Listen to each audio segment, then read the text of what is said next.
It always comes back to finding the greatest treasure and the greatest truth in your life, which is yourself. That's what it always comes back to. And that's why I harp on about it so much. That's why I continue plodding along with the same topic in an attempt to help people see the solution that exists before them.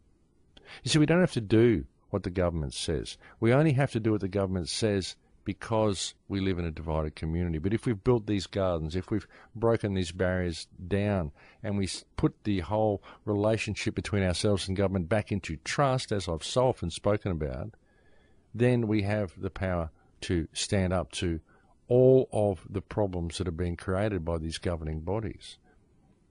See, it's all been created because we're just letting them. We're letting them because we don't know the power that we have.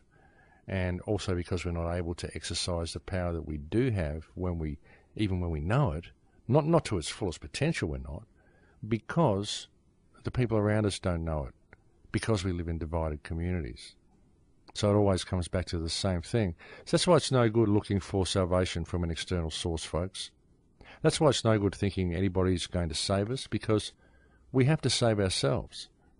The government's there in place because the people who run the government don't believe we are competent or capable or even intelligent enough to rule ourselves. And you've got to ask, how intelligent are the people if they are so willingly going to allow themselves to be ruled? How competent are they?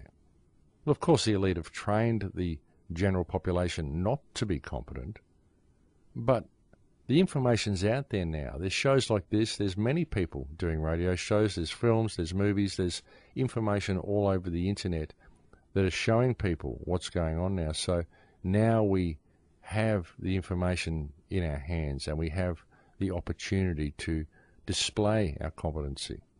We have the opportunity to become all that we could be. So the real question is, are we going to rise to the occasion? Is mankind going to embrace the opportunity that it's been given? Because it is an opportunity. And I know how difficult it can be for people to shift their paradigm. I know how difficult it can be for some people to even imagine the concept of a gift-based culture.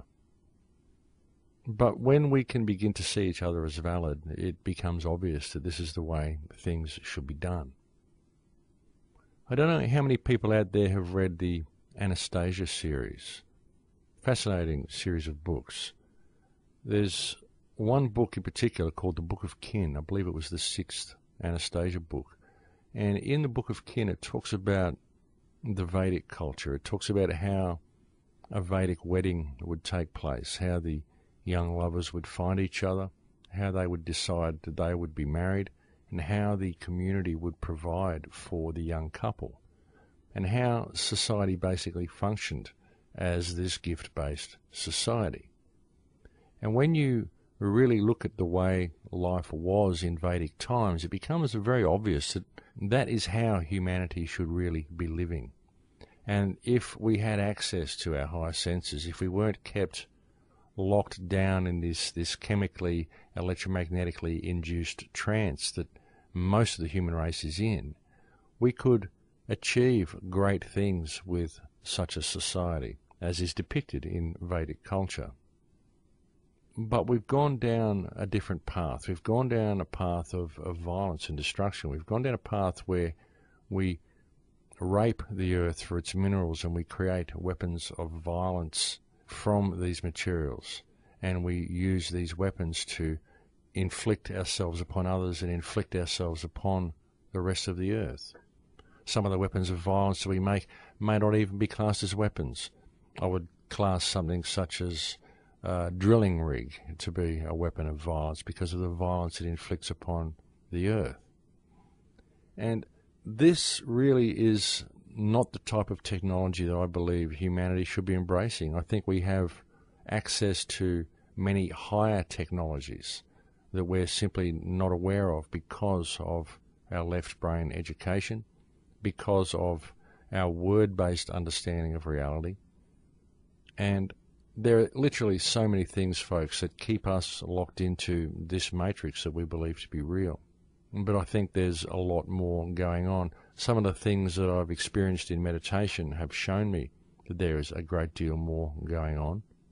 And I think I'm about to find out as well, actually, folks, because I've actually been invited to a retreat in Peru for 11 days to do ceremony over there and have a bit of a cleansing and a healing.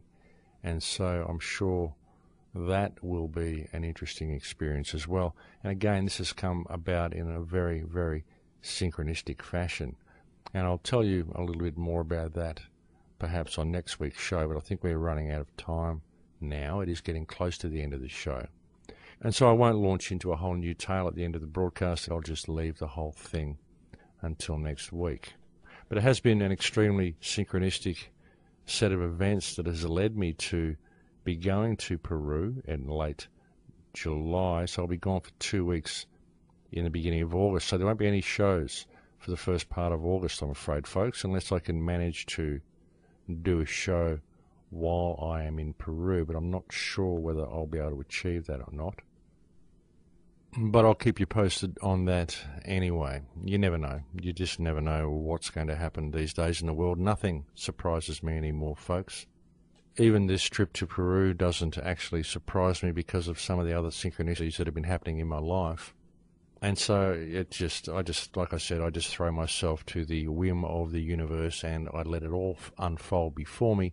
And it always just seems to work out exactly the way it's supposed to work out. But as I said, folks, we are getting very close to the end of this show here. I'm going to try and have Rick Simpson on the show next week. I was going to have him on this week, but I ran into all sorts of dramas and difficulties in making it happen. So I'm trying to catch up with him during next week, and I'll record a show that we can play you next week on the air. Be very interesting to hear what Rick has to say and where his life has been going in the last couple of years. He's been travelling around in exile, healing people around the planet with his hemp medicine. I think he's been having remarkable results in doing so. And, of course, there are many alternative medicines that people can use to cure the many ailments we're faced with by society, folks. So I suggest you look into some of those. I've got a big cancer section on the Crow House. There's a lot of hemp cures there, and there's lots of other information there as well. And there's also some good stuff on the links page on the Crow House to go to find some alternative medicines and alternative cures to things. I've also been sent a few websites that I've actually got to get to and get posted on the links page as well, because I've been sent some good healing sites as well. But in everything we're facing, folks, I know it can be daunting when you look at it. And you look at the whole thing and you just go, oh my God. And truly, it is a spectacular prison that they're constructing around us. But there is light at the end of the tunnel. There is hope for the human race. There is still a great deal of positive stuff going on in the world, and there's still a great deal of energy that we can put into changing the world. I know it's going to get worse yet. It has to get worse because there are so many people who are still asleep. And so we need to expect to see that happen. But don't lose heart, don't lose faith, and don't lose hope, and never lose confidence in yourself, because the more hard it becomes, the more people will wake up. And eventually mankind will free itself from this prison. I have every confidence in that happening. And I just want you out there to also not lose heart with what you see around you. Don't lose heart with the fact that you're having difficulty waking up the people around you. You don't really need to wake them up to the corruption that exists. Well, what you need to do is show them a better way by leading by example in all that you do. See, that's where the key lies. It's all very well to be aware of the problem, but when you realize that the problem is being manufactured by a fictional system, and that you can simply step away from that system and thereby take its energy and its food away from it and cause the system to crumble, then you become empowered. You can step away from it by leading by example in all that you do, by building strong community, by being all that you were put here to be. See, I believe that everybody that exists at this present time in reality is here for a reason. I believe that we all came here to help shift this consciousness. At least those of us who are awake and are speaking out, I believe this is our purpose in life. That's what we're ultimately here for. This is the main event. We're participating in the main event right now. We are making history.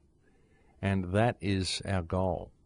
It's to help provide the positive energy that's needed to shift the paradigm and thereby free humanity from its shackles. The times are hard. Of course the times are hard, and of course they're going to be hard because such tasks are always very difficult. But in the end, the light does win. In the end, the light always shines through. All you have to do is to look at history. All you have to do is look around you. All you have to do is see the light in the eyes of the people on the streets. See the light in the eyes of the youth. There is so much life and so much positive energy in this world. All we have to do is project it into reality around us by projecting it onto the people around us and leading by example in all that we do. That's how we change the world. That's the opportunity that we're being given, and now is the time that we can do it.